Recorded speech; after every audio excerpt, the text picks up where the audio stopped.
Evo, bringing you the thrill of driving on iPad, online at evo.co.uk and in print magazine.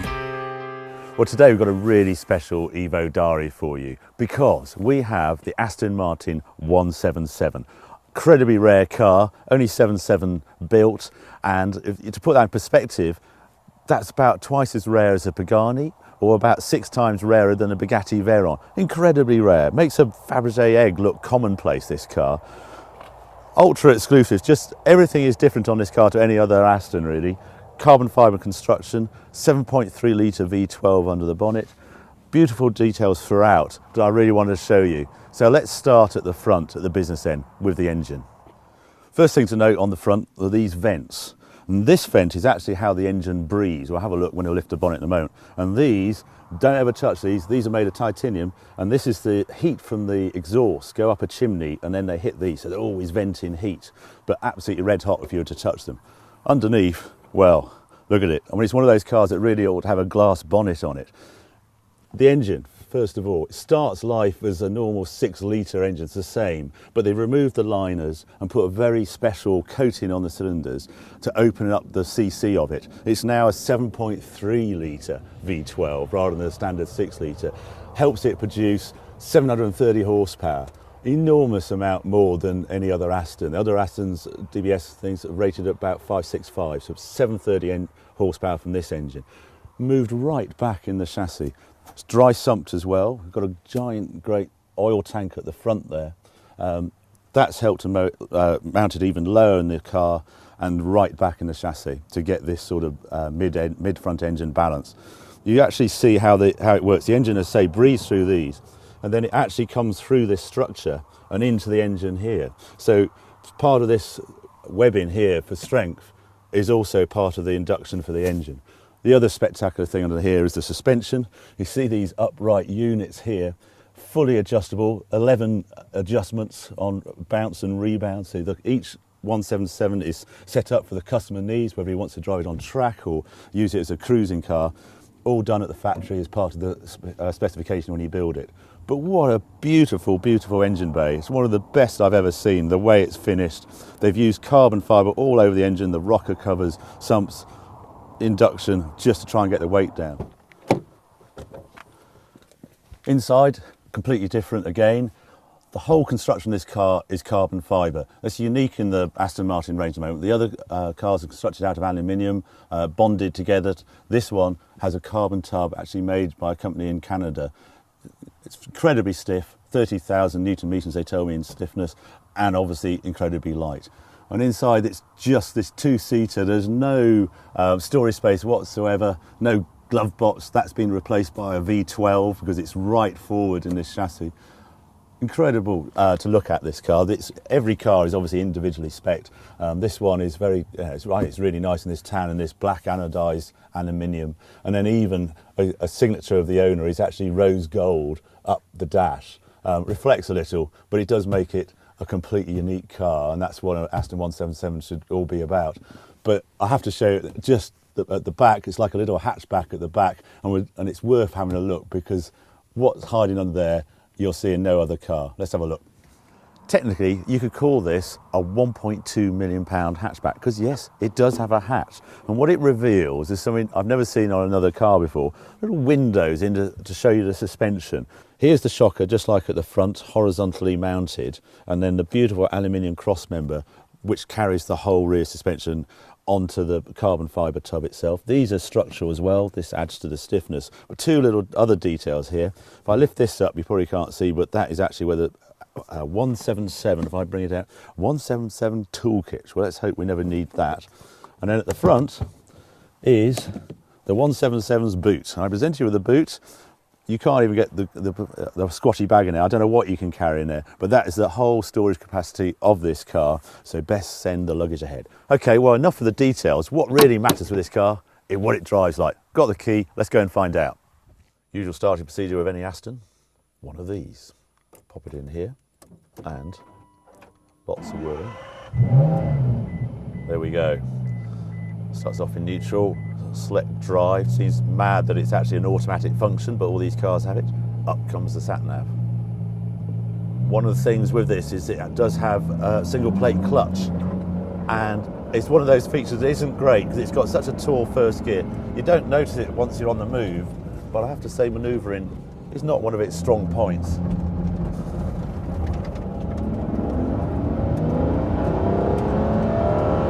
It also hangs on to the gears for quite a long time, so 4.5. Anyway, that's enough of automatic. As soon as you touch the paddle, you're in manual mode. Has variable cam timing on this car and the sport button, and combine the two and there's a wild nature to this engine. I can't believe how different it drives to other Astons. All seems... Listen to it. Hear a little bit of a bleeping because it actually adjusts the ride height. It goes down at ride height as you build up speed. I might go quiet at times because it's one of those cars that when you really push on, you do need to concentrate. 730 horsepower, remember. It's a little cold out there this morning. I thought the washers had packed up on me, but turns out they were frozen. It's about 1-2 degrees outside, and they've got Pirelli coursers. They need a bit more heat. Anyway, I'm just happy to listen to that while we're warming up.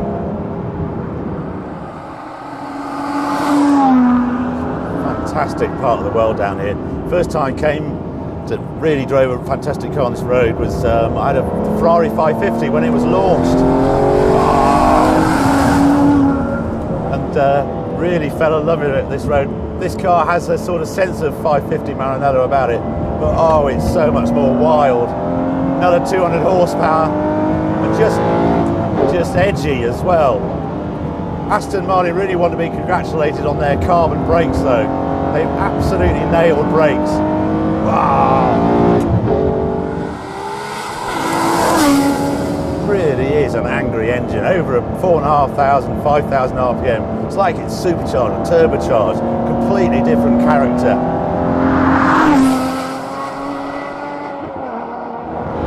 Wow! So traction control just coming on, just peaking in third. I can't tell you what speed that is. That's the sense of this car. It's a very edgy car at the top. Not a sort of relaxing GT, but a really exciting car all the same. Can't quite give it full gas. Just not quite dry enough, but boy is it fast.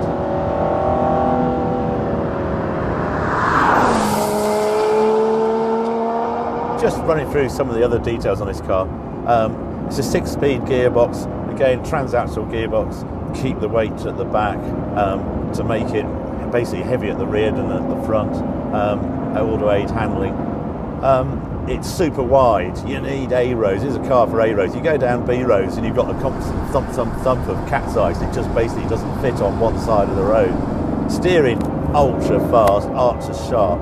Not a huge amount of information coming up on the wheels, but visually in seat of pants, what's really you've got to keep an eye on is what's happening at the rear, because it just can't quite gain the traction in these sort of conditions, and I'm constantly feeling real edginess at the rear.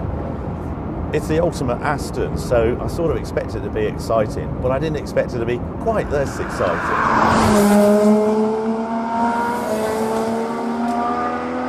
When I look in the mirrors, all I can see is these huge arches, these really swollen arches. And then these mirrors are out on these incredible stalks. They're very delicate, really nicely done. But it is a very intimidating car, shall we call it, around these sort of lanes. But when you get onto the right bit of road, it all makes up for it, because it absolutely hammers down the road. Oh, it's so edgy.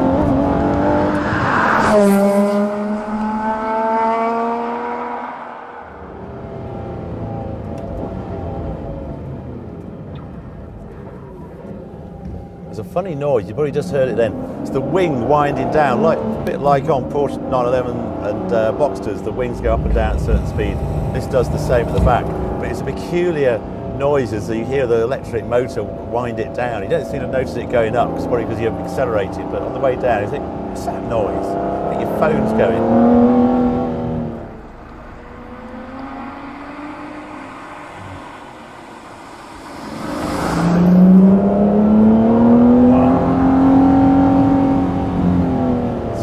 sound, it doesn't sound like any other Aston because I think it's the lighter flywheel, it just revs quicker. We're only doing, what, 4,000 RPM. Just...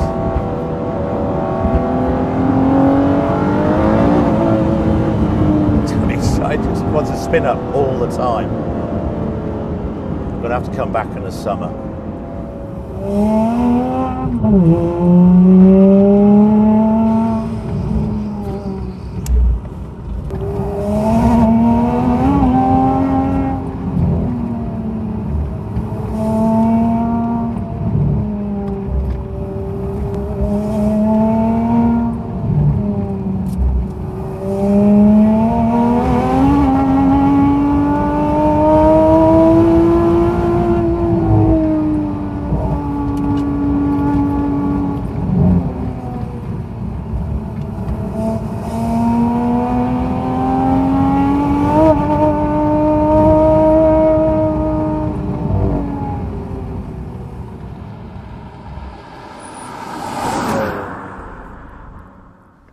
Well, what a day it's been. Aston 177, some of my favourite roads in Wales all day. Weather's behaved, sun just going down on Snowdon in the background, snow at the top. Fortunately, no snow on the roads. But what an incredible car this has been on roads like this. It just suits the really big roads we've got up here. Some things I don't like about it, just mention them in passing really. The gearbox doesn't like manoeuvring, sort of a bit jerky coming out of car parks and things like that. You get quite hot in the cabin because the exhaust runs down the sill, so you've always got this sort of radiator, sort of fine in Wales at 2 degrees, but I think it's a bit of a problem in Saudi in 40 degrees.